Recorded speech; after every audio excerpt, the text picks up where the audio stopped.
Hello नमस्ते, स्वागत है आपका इंडियन यूथ यूट्यूब चैनल के एक और नए वीडियो में। दोस्तों, क्या आप जानते हैं भारत में इस समय कौन से डेडिकेटेड फ्रेट कॉरिडोर या डीएफसी प्रोजेक्ट चल रहे हैं, जिनकी बदौलत आने वाले दिनों में ढुलाई क्षेत्र में क्रांतिकारी परिवर्तन आने वाले हैं? अगर नहीं तो आज की इस वीडियो में हम आपसे इन बड़ी परियोजनाओं की डिटेल शेयर करने जा रहे हैं। तो आइए वीडियो शुरू करते हैं। सबसे पहले समझते हैं कि डेडिकेटेड फ्रेट कॉरिडोर को भारत के बुनियादी ढांचे की तस्वीर बदलने वाला क्यों कहा जा रहा है। तो दोस्तों, इसका सबसे बड़ा कारण है कि इस परियोजना के पूरे होने पर भारतीय रेलवे के नेटवर्क पर दौड़ने वाली करीब 70% मालगाड़ियों को नए कॉरिडोर पर शिफ्ट कर दिया जाएगा।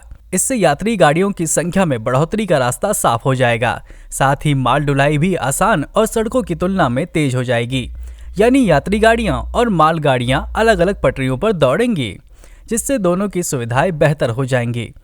इससे कुल 10,222 किलोमीटर लंबा रूट तैयार होगा, जो रेलवे के कुल रूट का 16% होगा। देश में बनने वाले मौजूदा फ्रेट कॉरिडोर की बात करें तो इस समय मालगाड़ियों के लिए 2 मुख्य ईस्टर्न और वेस्टर्न कॉरिडोर का निर्माण किया जा रहा है। बाकी 4 का रोड मैप लगभग तैयार है। इन दोनों कॉरिडोर के करीब 2,843 किलोमीटर लंबाई वाले भाग का काम इस साल 2023 में पूरा होने की संभावना है, जिसकी लागत लगभग 84,000 करोड़ है। वेस्टर्न कॉरिडोर, जहां हरियाणा से महाराष्ट्र अटेली से जवाहरलाल नेहरू पोर्ट जेएनपीटी तक बनाया जा रहा है, वहीं ईस्टर्न कॉरिडोर खुर्जा से पिखानी उत्तर प्रदेश तक डेवलप करने का फिलहाल सरकार का प्लान है। इन कॉरिडोर्स को बनाने का मुख्य उद्देश्य बंदरगाहों से माल को समय से पहुंचाना है। इस ट्रैक पर मालगाड़ियां 100 किलोमीटर प्रति घंटा की रफ्तार से दौड़ेंगी, जो अभी 35 से 40 किलोमीटर स्पीड से दौड़ती हैं। वैसे इन कॉरिडोर को कनेक्ट करने का काम पूरा होने के बाद करीब 1600 मालगाड़ियां इन पर शिफ्ट हो जाएंगी, जिसके चलते मौजूदा रेल ट्रैक खाली होने से सवारी गाड़ियों की स्पीड भी बढ़ेगी और ट्रेनों की पंक्चुअलिटी में सुधार होगा। इसके अलावा नए नेटवर्क की पटरियों की भार वहन क्षमता भी भारतीय रेलवे के मौजूदा नेटवर्क की ज्यादातर पटरियों से बेहतर है। बताया जा रहा है कि इस पर चलने वाली ट्रेनों में कंटेनरों की संख्या 400 तक हो सकती है। इस पर डबल डेकर ट्रेनें भी तेज रफ्तार के साथ चलाई जा सकेंगी, यानी मालगाड़ियां दोगुने सामान की ढुलाई कर सकेंगी। इससे ढुलाई खर्च में भी कमी आएगी। तो आइए अब ईस्टर्न डेडिकेटेड फ्रेट कॉरिडोर को जान लेते हैं। ये कॉरिडोर पंजाब में साहनेवाल लुधियाना से होकर पश्चिम बंगाल के दानकुनी में समाप्त होता है। इसके मार्ग में कोयला खदानें, थर्मल पावर प्लांट और औद्योगिक शहर मौजूद हैं। वहीं ये पंजाब, हरियाणा, उत्तर प्रदेश, बिहार, झारखंड और पश्चिम बंगाल आदि राज्यों से होकर गुजरता है। इस परियोजना का ज्यादातर हिस्सा विश्व बैंक द्वारा फंडेड है। 1,839 किलोमीटर लंबा ये कॉरिडोर न्यू भूपुर न्यू खुर्जा खंड मौजूदा कानपुर दिल्ली लाइन पर भीड़ को कम करेगा और साथ ही ये मालगाड़ियों की गति को 25 किलोमीटर प्रति घंटा से 75 किलोमीटर प्रति घंटा कर देगा। ये आगे चलकर वेस्टर्न फ्रेट कॉरिडोर से भी मिलेगा। वेस्टर्न डेडिकेटेड फ्रेट कॉरिडोर की बात करें तो ये 1,504 किलोमीटर लंबा western dedicated freight corridor Maharashtra के जवाहरलाल पोर्ट से उत्तर प्रदेश के दादरी तक है और ये देश के प्रमुख बंदरगाहों से गुजरता है। इसमें हरियाणा, राजस्थान, गुजरात, महाराष्ट्र और उत्तर प्रदेश राज्य शामिल हैं और ये जापान अंतर्राष्ट्रीय सहयोग एजेंसी जीका द्वारा वित्त पोषित है। इसके अलावा 4 नए कॉरिडोर भी बनाए जाएंगे।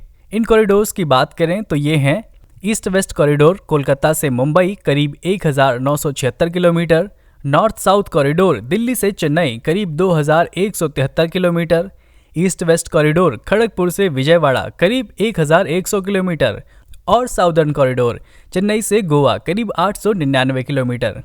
इन कॉरिडोर के बनने से देश में बुनियादी ढांचे का विकास होगा, जिससे व्यापार में सुगमता आएगी और रसद लागत तो कम होगी ही और साथ ही माल ढुलाई में भी तेजी देखने को मिलेगी। तो वहीं ये देश में रोजगार को बढ़ावा भी देंगे, क्योंकि हमारे देश में खेत बाजार माल ढुलाई पर निर्भर है। एक जगह के माल को दूसरी जगह पहुंचाना पड़ता है। मौजूदा समय में यात्री गाड़ी और माल गाड़ी एक ही ट्रैक पर चलती हैं, जिसके कारण दोनों ट्रेनें लेट हो जाती हैं।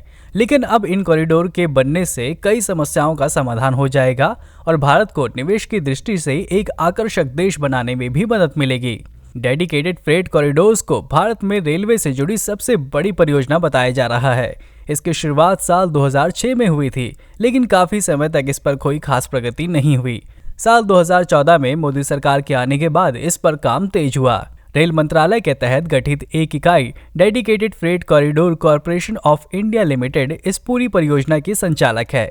इसका उद्देश्य 3,306 किलोमीटर लंबे डेडिकेटेड फ्रेट कॉरिडोर से संबंधित योजना बनाना और इसके निर्माण का कार्य पूरा करना है।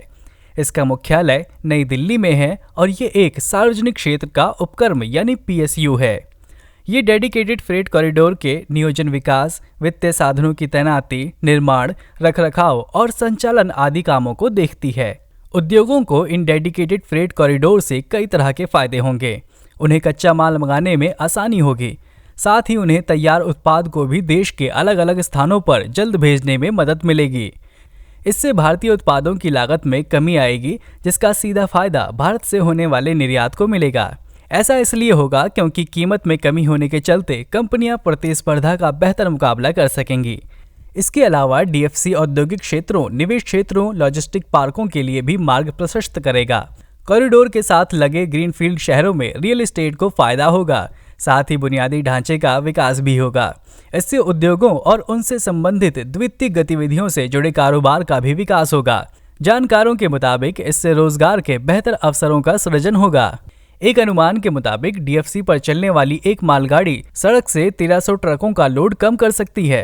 एंसर्ट एंड यंग के एक अनुमान के मुताबिक DFC के चलते अगले 30 साल के दौरान भारत से होने वाले कार्बन डाइऑक्साइड के उत्सर्जन में 45 करोड़ टन की कमी आने की संभावना है।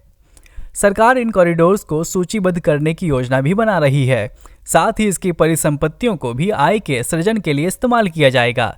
सरकार आगे चलकर धीरे धीरे इसमें निवेश भी करेगी, जब ये परियोजना पूरा होने के बाद लाभ कमाने लगेगी। अब इन डेडिकेटेड फ्रेट कॉरिडोर्स के जरिए जल्द ही हमारे देश में उद्योगों के लिए माहौल बेहतर होगा, तो वहीं यात्री भी लेट रेलगाड़ियों की दिक्कतों से बच जाएंगे।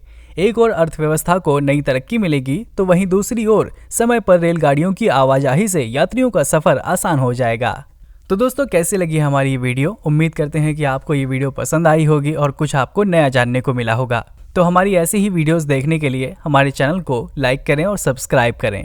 मिलते हैं जल्द एक इंटरेस्टिंग वीडियो के साथ।